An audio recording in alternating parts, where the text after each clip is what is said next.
Bagi Anda yang membutuhkan ruangan berkapasitas 200-1000 undangan, untuk berbagai keperluan acara dengan harga terjangkau, segera hubungi kami. Tersedia 3 pilihan ruangan, sesuai kebutuhan Anda dengan fasilitas-fasilitas terbaik.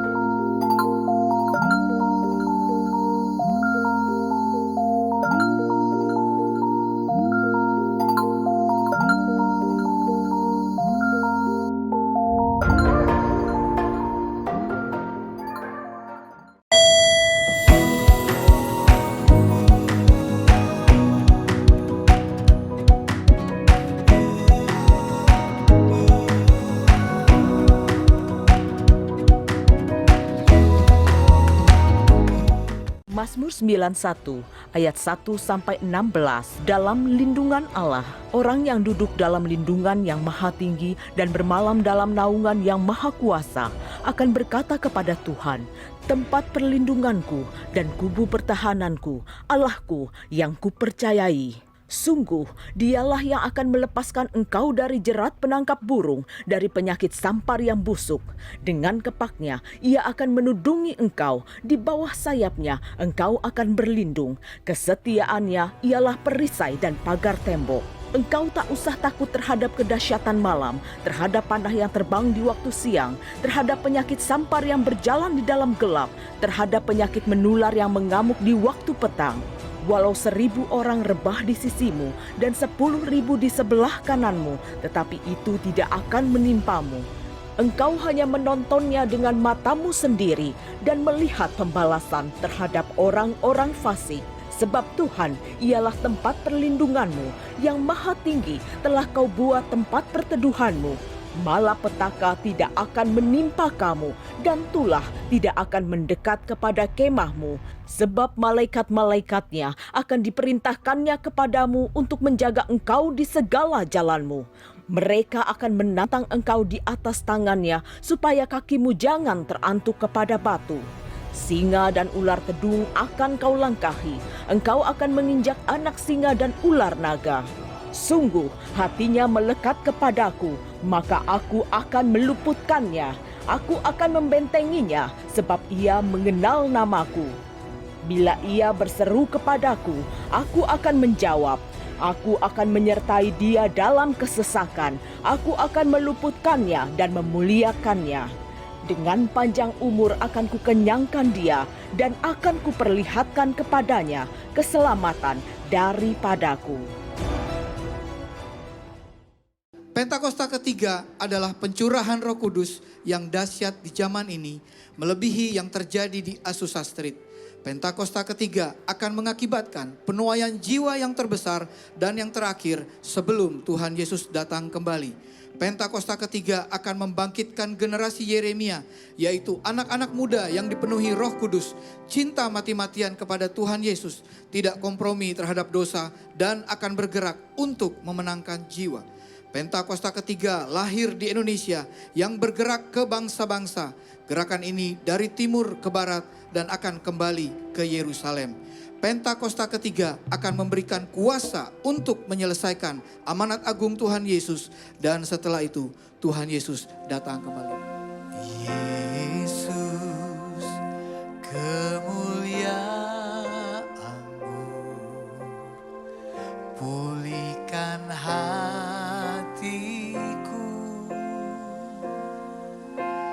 Yesus, kemuliaan-Mu berkati hidupku. Yesus, Yesus, kemuliaan-Mu pulihkan hatiku. Yesus, kemuliaan-Mu berkati hidupku. Segala pujian syukur bagimu, Kau hadir dalam hidupku.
bersama-sama katakan. Yesus, kemuliaan-Mu pulihkan hatiku. Yesus, kemuliaan-Mu berkati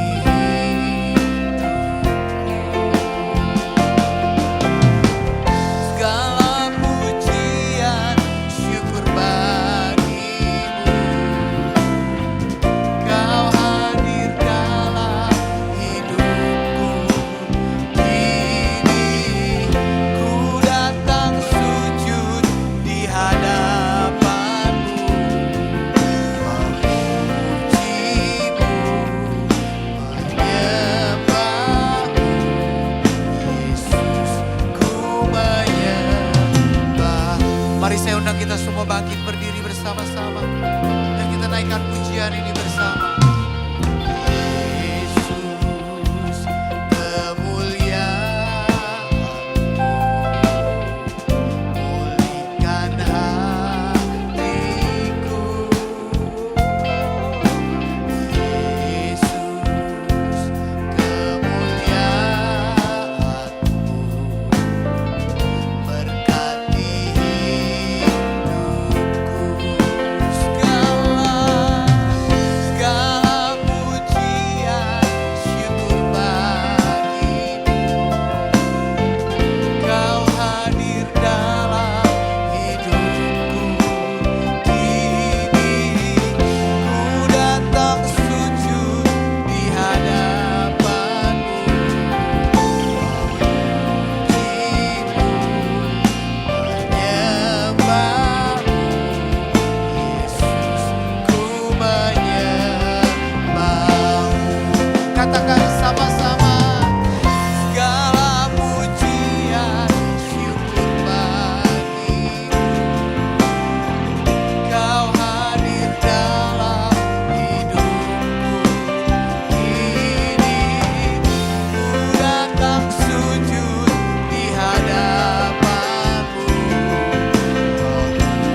saat ini Tuhan, tangan kami terangkat dan memuji-Mu. Tangan kami terangkat dan kami menyembah-Mu. Tangan kami terangkat artinya kami berserah hanya kepadamu. Engkau yang berdaulat, yang memimpin setiap kami Bapa. Kami percaya kebaikan Tuhan dinyatakan dalam hidup kami hari ini juga Tuhan.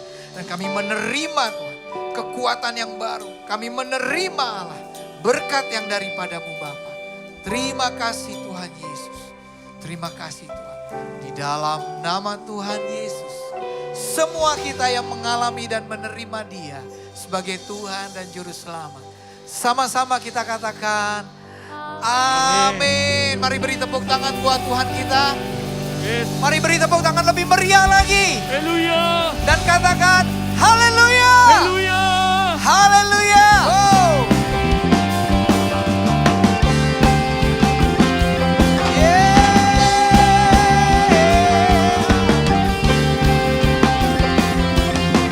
Satu nama yang besar, hanyalah namamu Tuhan. Gunung batu kekuatan, hanyalah namamu Tuhan. Tak terbatas kuasamu Tuhan. Ajaib hebat, ajaib perkasa. Kami bawa pujian, nyanyian kemenangan. Masuki gerbangmu, hati kami bersuka. Tangan kami terangkat, sorakan kemenangan. Terpujilah namamu Yesus Raja. Segala raja. Amin. Oh. Sama-sama katakan. Satu nama yang besar, hanyalah namamu Tuhan. Gunung batu kekuatan, hanyalah namamu Tuhan. Tak terbatas kuasamu Tuhan. Ajaib hebat, Raja perkasa. Kami bawa pujian, nyanyian kemenangan. Masuki gerbangmu, hati kami bersuka. Sorakan kemenangan, sorakan kemenangan. Terpujilah namamu Yesus Raja. Kami bawa pujian, nyanyian kemenangan. Terpujilah namamu, hati kami bersuka. Tangan kami terangkat, sorakan kemenangan. Terpujilah namamu Yesus Raja. Segala raja. Ya. Kami percaya kemenangan demi kemenangan Tuhan bawa setiap kami. Yes. Haleluya. Haleluya. Kami bawa pujian, nyanyikan kemenangan. Masuki gerbangmu, hati kami bersuka. Tangan kami terangkat, sorakan kemenangan. Terpujilah namamu Yesus Raja. Kami bawa pujian, sorakan kemenangan. Masuki gerbangmu, hati kami bersuka. Tangan kami terangkat, sorakan kemenangan. Terpuji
There's nothing else but me and you, longing for your embrace. I know that you're calling me to you. Here I stand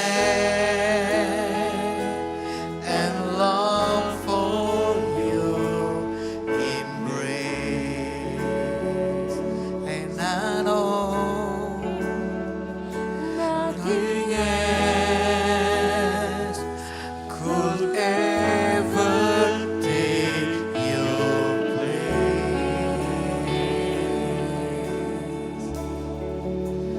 Come, Holy Spirit, fall in this place.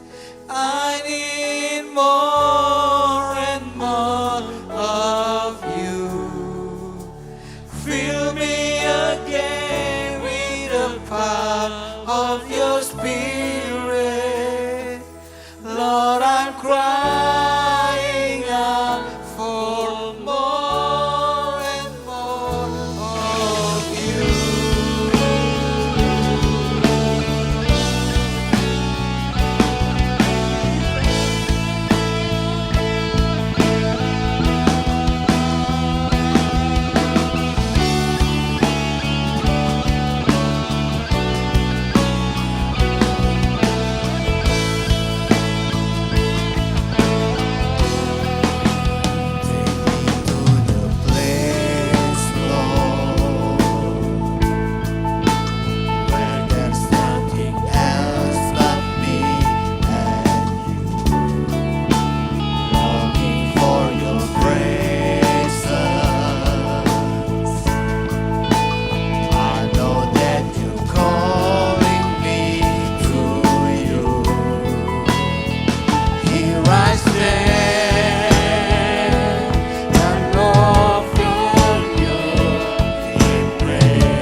Spirit. Lord, I'm crying out for more. Come, Holy Spirit, fall in this place. I need more and more of you. Fill me again with the power of your Spirit. Lord, I'm crying out for more. Lord, I'm crying out for more. Lord, I'm crying out for more. Lord, I'm crying out for more and more of you.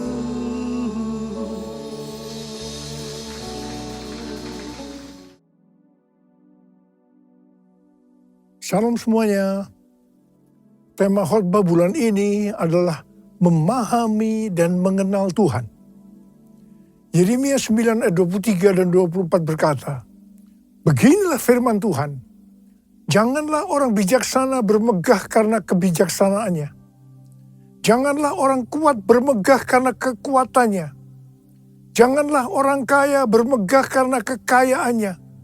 Tetapi siapa yang mau bermegah, baiklah bermegah karena yang berikut, bahwa ia memahami dan mengenal aku, bahwa akulah Tuhan yang menunjukkan kasih setia, keadilan, dan kebenaran di bumi. Sungguh, semuanya itu kusukai." Demikianlah firman Tuhan.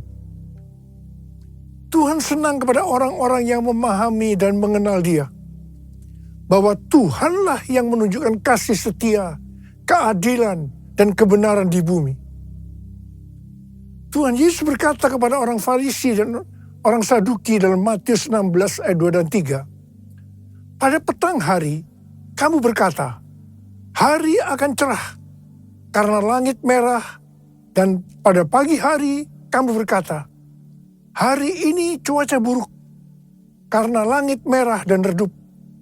Rupa langit kamu tahu membedakannya, tetapi tanda-tanda zaman kamu tidak mampu." Tuhan juga berbicara kepada kita, agar kita tidak hanya bisa melihat atau membedakan tanda-tanda yang terjadi di dunia ini, tetapi lebih daripada itu, kita harus mampu melihat tanda-tanda akan kedatangan Tuhan Yesus yang kedua kali. Sesuai dengan 1 Tesalonika 5 ayat 1-11 dikatakan bahwa hari Tuhan datang seperti pencuri pada malam hari. Ini berlaku kepada orang-orang yang hidup dalam kegelapan. Tetapi bagi kita yang hidup dalam terang, hari Tuhan tidak datang tiba-tiba seperti pencuri. Orang yang hidup dalam terang atau siang adalah orang yang berjaga-jaga dan sadar. Orang yang hidup dalam terang atau siang tahu akan tanda-tanda zaman. Hari-hari ini Tuhan sedang berbicara kepada gerejanya tentang tahun 2033. Bahwa pada tahun 2033, setiap orang akan berjumpa secara autentik dengan Tuhan Yesus melalui kuasa dan hadirat Roh Kudus. Sampai tahun 2033, setiap kita mendapat kesempatan untuk memperkenalkan Yesus kepada setiap orang. Tahun 2033 merupakan goal penyelesaian amanat agung. Kalau benar tahun 2033 amanat agung selesai, tidak berarti bahwa Tuhan Yesus pasti datang tahun 2033. Ini tidak alkitabiah. Tetapi kalau kita berkata, tahun 2033 Tuhan Yesus bisa datang, itu alkitabiah. Sesuai dengan Matius 24 ayat 14 yang berkata, kalau amanat agung selesai, baru setelah itu tiba kesudahannya. Baru setelah itu bisa berarti 1 minggu, 1 bulan, 1 tahun, atau beberapa tahun. Tetapi yang jelas kita harus mengerti adalah Tuhan Yesus berkata, "Aku datang segera." Saya terus bertanya kepada Tuhan Yesus, bagaimana untuk menyelesaikan amanat agung ini? Tuhan memberikan jawaban melalui Yeremia 33 ayat 3. "Berserulah kepadaku, maka aku akan menjawab engkau dan akan memberitahukan kepadamu hal-hal yang besar dan yang tidak terfahami, yakni hal-hal yang tidak kau ketahui." Saya lakukan apa yang Tuhan suruh ini. Saya terus berseru-seru kepada Tuhan.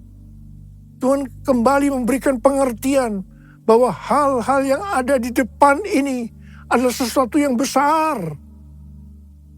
Tuhan memberikan kata kunci, sembahyang. Kita tahu bahwa arti sembahyang ini adalah berdoa. Tetapi Tuhan memberikan pengertian kepada saya, arti dari sembahyang itu sebagai berikut. Sembahyang berasal dari kata sembah dan yang.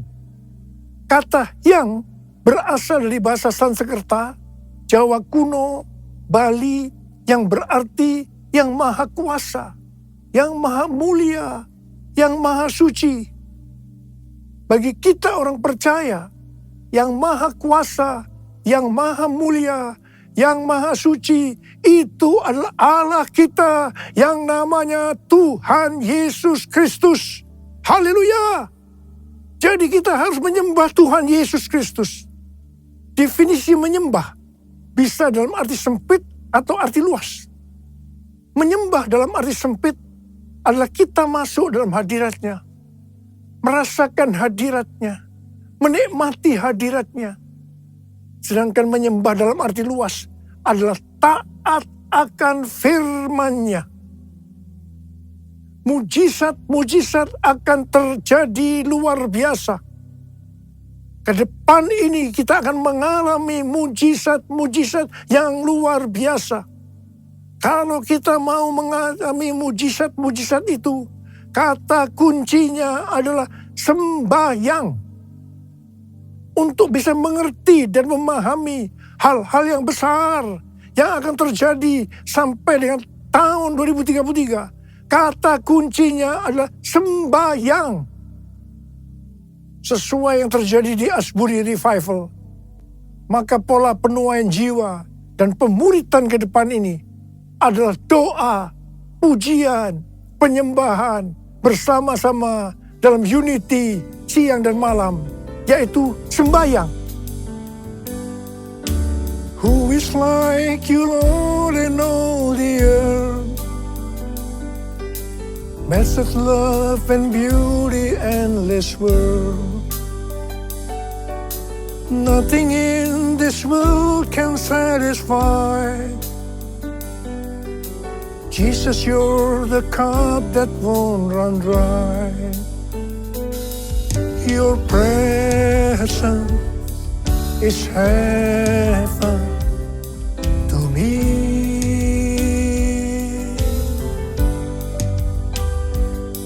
Your presence is heaven to me.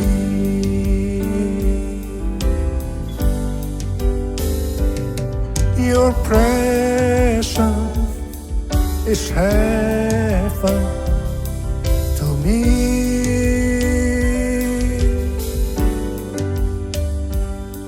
Your presence is heaven to me.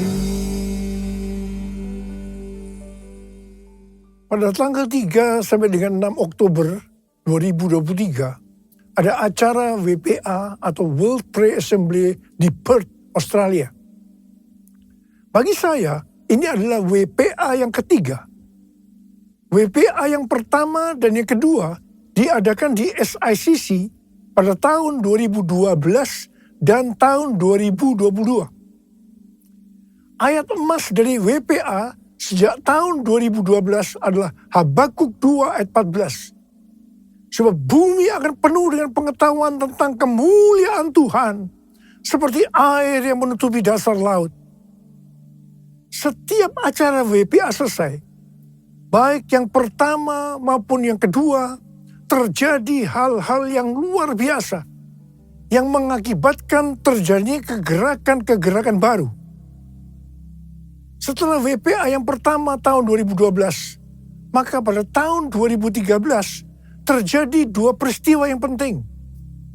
Peristiwa pertama, tahun 2013, Tuhan memberikan nama kepada pencurahan Roh Kudus yang terjadi hari-hari ini seperti yang dikatakannya pada tahun 2009 kepada saya sebagai Pentakosta yang ketiga. Peristiwa kedua tahun 2013, pada waktu Global Council Empower 21 meeting di Hawaii, Tuhan memberikan visi bahwa pada tahun 2033, setiap orang akan berjumpa secara otentik dengan Tuhan Yesus melalui kuasa dan hadirat Roh Kudus.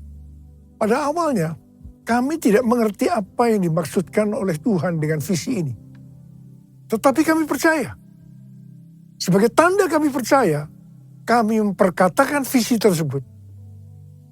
Pada tahun 2018, Tuhan membukakan pengertian tentang Pentakosta ketiga. Setelah WPA kedua pada bulan Mei 2022 di SICC Tower, Tuhan membukakan pengertian tentang tahun 2033 tadi. Waktu WPA yang kedua, ada 3 hamba Tuhan yang berbicara tentang hal yang sama tentang tahun 2033. Yang pertama Billy Wilson yang mewakili aliran Pentakosta. Yang kedua Rick Warren yang mewakili Baptis. Dan yang ketiga Nicky Gamble yang mewakili Anglican. Ketika saya mendengarkan mereka berbicara, maka Tuhan memberikan pengertian kepada saya. Dan saya berkata, I got it. I got it. Setelah itu ada konferensi Empower 21 di Amsterdam yang temanya Everyone. Ini dapat diartikan bahwa setiap orang akan mendapatkan kesempatan untuk berjumpa secara otentik dengan Tuhan Yesus melalui kuasa dan hadirat Roh Kudus pada tahun 2033. Setiap kita mendapatkan kesempatan untuk memperkenalkan Yesus kepada setiap orang sampai tahun 2033. Pada tanggal 3 sampai dengan 5 Juli 2024 di SICC akan diadakan Empower 21 Everyone Asia 2024, Reaching Every Person on Earth. Saya percaya ini akan merupakan trigger untuk kegerakan next gen secara global. Hal-hal itulah yang terjadi setelah WPA pertama dan WPA kedua. WPA ketiga di Perth telah berakhir dengan lawatan yang luar biasa untuk next gen. Saya percaya akan terjadi kegerakan-kegerakan yang lebih dahsyat yang merupakan kelanjutan dari kegerakan yang terjadi sekarang ini sampai dengan tahun 2033. Pesan yang Tuhan berikan kepada kita adalah supaya kita menjaga agar doa, pujian, dan penyembahan kepada Tuhan tidak berhenti. Kita harus menjaga api doa itu terus naik ke hadapan Tuhan.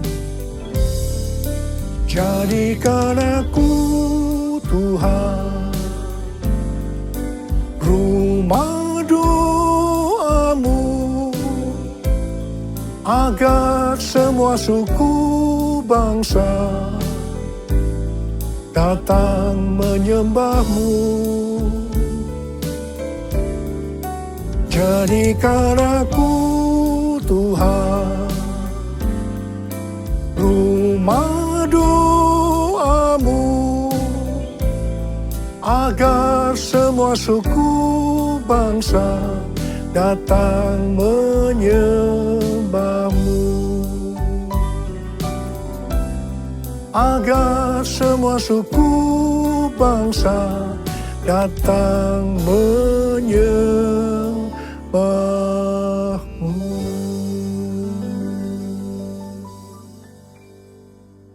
Hal-hal yang harus kita lakukan agar api doa, pujian, penyembahan tetap menyala siang dan malam adalah sebagai berikut. Imamat 6 ayat 12 dan 13 berkata, Api di atas mezbah itu harus dijaga supaya terus menyala. Jangan dibiarkan padam.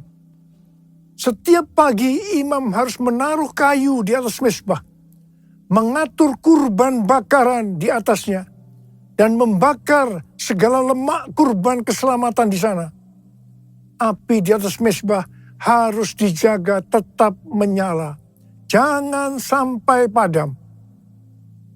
Tuhan mau agar umat kepunyaannya, imamat yang rajani, yaitu kita ini semua, menjaga api doa tetap menyala.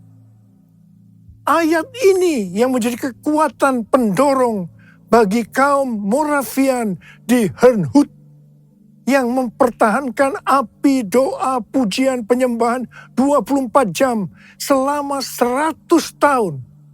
Wow! Bagaimana supaya api doa tetap menyala? Apa yang harus kita lakukan?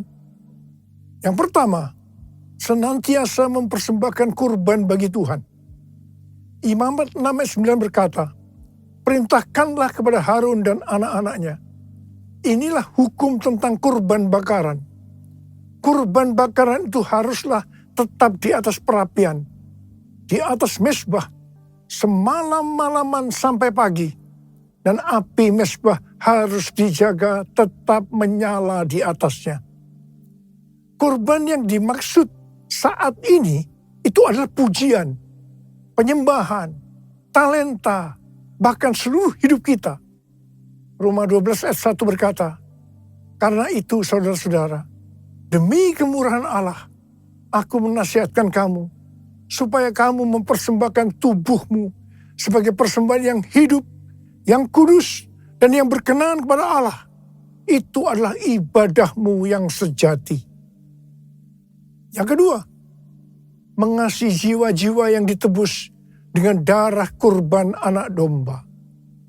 Wahyu 5 ayat 9 berkata, mereka menyanyikan suatu nyanyian baru, katanya, engkau layak menerima gulungan kitab itu dan membuka meterai-meterainya, sebab engkau telah disembelih, dan dengan darahmu engkau telah membeli mereka bagi Allah dari tiap-tiap suku, bahasa, umat, dan bangsa. Wahyu 5 ayat 12 dan 13. Dan mereka berkata dengan suara nyaring, anak domba yang disembelih itu layak untuk menerima kuasa dan kekayaan, hikmat dan kekuatan, hormat, kemuliaan, dan puji-pujian. Lalu aku mendengar semua makhluk yang di sorga, dan di bumi, dan di laut, dan semua orang yang ada di dalamnya berkata, bagi dia yang duduk di atas tahta, dan bagi anak domba adalah puji-pujian, hormat, kemuliaan, dan kuasa sampai selama-lamanya. Haleluya!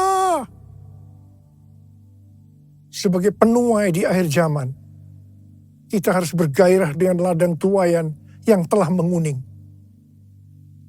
Sesuai dengan pola surgawi dalam Wahyu 5 ayat 9 sampai 13, api doa kita akan selalu menyala setiap kali mengingat darah anak domba yang telah disembelih menebus tuaian dari setiap suku dan bangsa.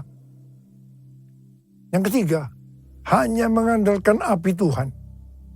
Imamat 9 ayat 24 berkata, keluarlah api dari hadapan Tuhan, melahap kurban bakaran dan seluruh lemak di atas mezbah. Tatkala seluruh bangsa itu melihatnya, bersorak-sorailah mereka, lalu sujud menyembah. Api yang melahap kurban datang dari Tuhan, bukan dibuat oleh manusia. Jangan coba-coba menyalakan api asing, yaitu lewat kedagingan atau kekuatan sendiri. Yang keempat, menyingkirkan abu dari mezbah. Imamat 6 ayat 10b berkata, iya, imam harus mengangkat abu yang ada di atas mezbah sesudah kurban bakaran habis dimakan api dan menaruhnya di samping mezbah.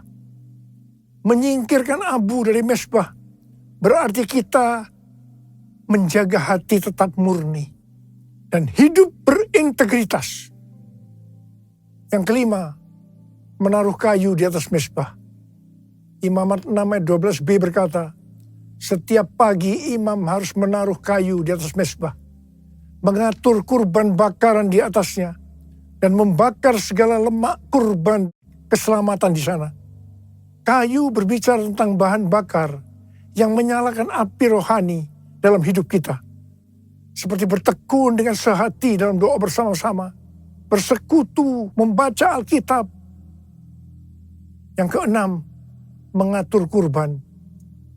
Imam 6 ayat 12b berkata, setiap pagi imam harus menaruh kayu di atas mezbah, mengatur kurban bakaran di atasnya, dan membakar segala lemak kurban keselamatan di sana. Kurban tidak boleh sembarangan dipersembahkan, melainkan harus lewat pengaturan ilahi atau polanya Tuhan. Tuhan menyatakan polanya bagi gereja lewat tuntunan Roh Kudus, pelayanan 5 jawatan, dan teladan Bapa Rohani. Kita juga tidak boleh mengatur-atur kegerakan Roh Kudus. Yang ketujuh, membangkitkan nesjen. Imamat 6 ayat 9 berkata, perintahkanlah kepada Harun dan anak-anaknya. Inilah hukum tentang kurban bakaran. Kurban bakaran itu haruslah tetap di atas perapian, di atas mezbah, semalam-malaman sampai pagi. Dan api mezbah harus dijaga, tetap menyala di atasnya. Perintah untuk menjaga api harus diteruskan dan diimpartasikan kepada generasi berikutnya. Pola ini juga terlihat di Pondok Daud, di mana Heman, seorang pemimpin pujian yang ditunjuk Daud, memimpin dan menyertakan anak-anaknya dalam pelayanan pujian. Dalam 1 Tawarikh 25 ayat 6 dikatakan, di bawah pimpinan ayah mereka sekalian bernyanyi di rumah Tuhan dengan diiringi simbal, gambus, dan kecapi untuk ibadah di rumah Allah dengan wewenang raja.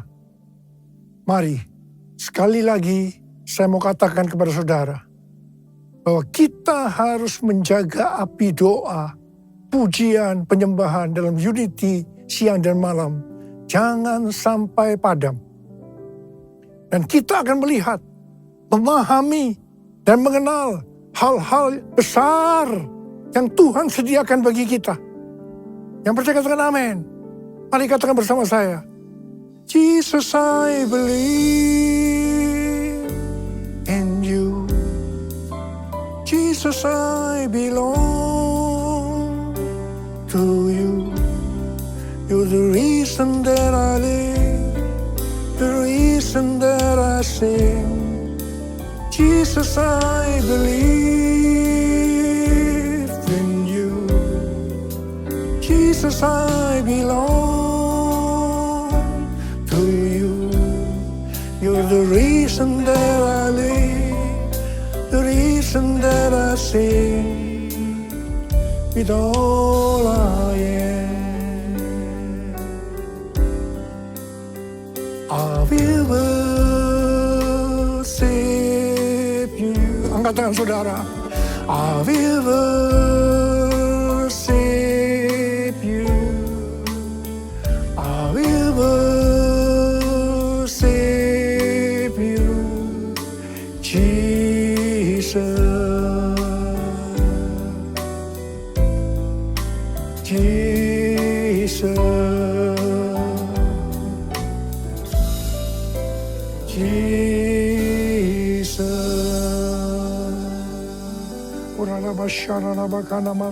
Mari kita berbahasa roh. Berbahasa roh. Yang sudah berbahasa roh, berbahasa roh.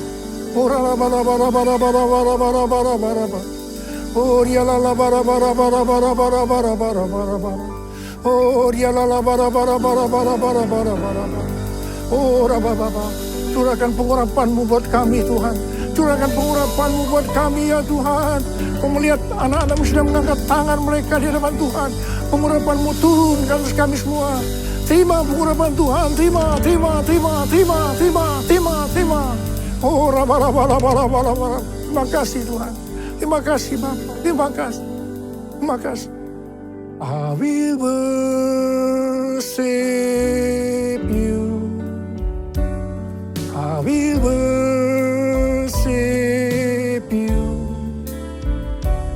we worship you, Jesus. Jesus.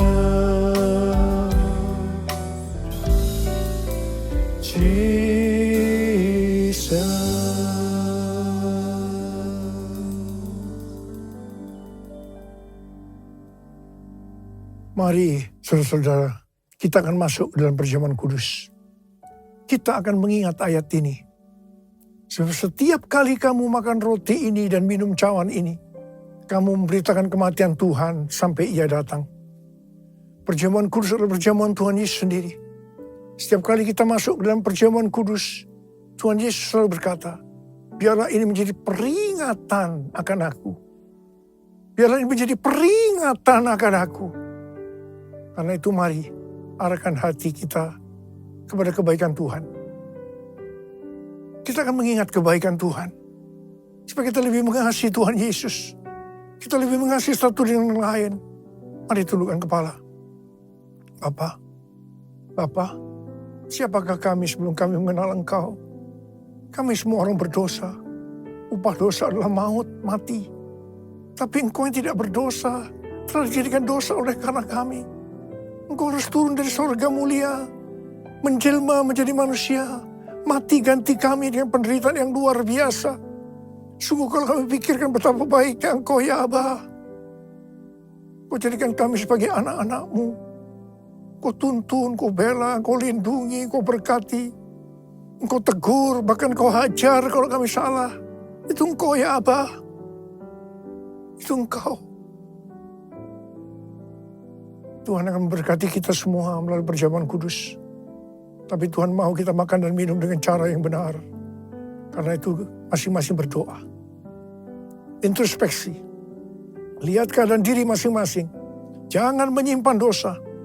Kalau ada dosa yang Tuhan ingatkan, langsung minta ampun. Ampuni kami Tuhan. Ampuni kami, ampuni kami. Ya Tuhan, ampuni kami, ampuni. Ya Tuhan, ampuni. Ampuni, layakkan kami untuk masuk dalam perjamuan kudus.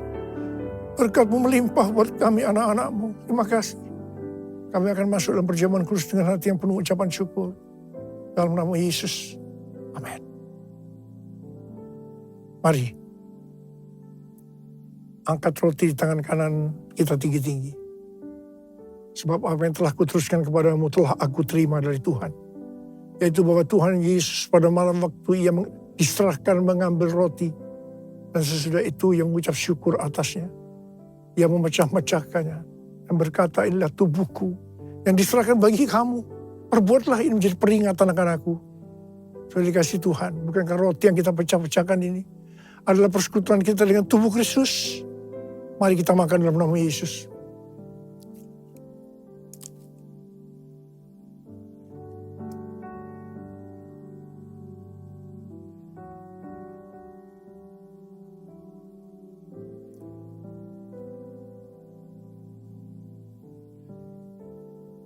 Angkat cawan di tangan kanan kita tinggi-tinggi.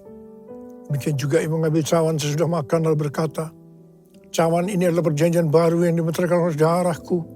Perbuatlah ini setiap kali kamu meminumnya menjadi peringatan akan aku. Sudah dikasih Tuhan, bukankah cawan pengucapan syukur? Yang atasnya kita ucapkan syukur adalah persekutuan kita dengan darah Yesus. Mari kita minum dalam nama Yesus.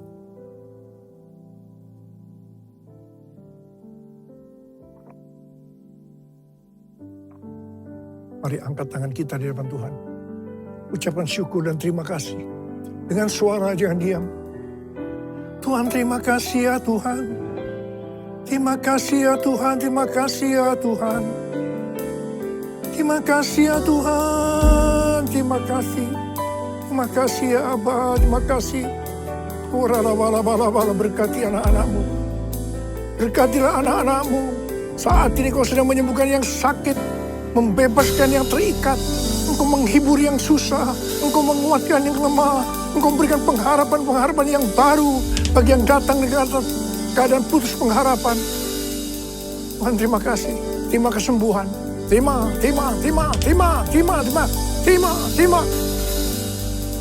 Ucapkan terima kasih. Katakan terima kasih Tuhan. Terima kasih Tuhan. Terima kasih. Terima kasih Yesusku. Terima kasih Yesusku. Puji syukur hanya bagi Tuhanku. Terima kasih Yesusku. Terima kasih Yesusku. Puji syukur hanya bagi Tuhanku. Terima kasih. Terima kasih Yesusku. Terima kasih Yesusku. Puji syukur hanya bagi Tuhanku. Terima kasih Yesusku. Terima kasih Yesusku. Puji syukur hanya bagi Tuhanku. Puji syukur hanya bagi Tuhanku. Puji syukur hanya bagi Tuhanku.